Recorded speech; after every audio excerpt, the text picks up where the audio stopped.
Hi! In front of me is Samsung Galaxy F54 and today I would like to show you how you can apply Apple layout on this Android. Begin by opening Play Store and clicking on the search bar. Then type in iOS Launcher and install free app from Launcher Studio Developer. Launcher iOS 16. When your app is ready, open it. Then hit Get Started.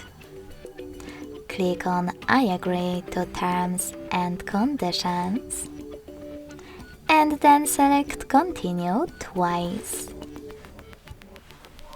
Now select while using the app and allow in all pop-ups. And close and add. Then you can manage all of those options however you want to. And when you finished, click on Set Default at the top.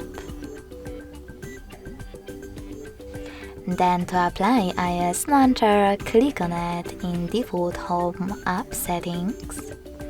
And wait. As you can see, App Layout was applied successfully on my device. In order to switch between your layouts, go back to the same app. Click on Set as Default and click on your default launcher or iOS one. Thanks so much for watching. If you enjoyed this video, don't forget to leave a like, comment and subscribe. Bye!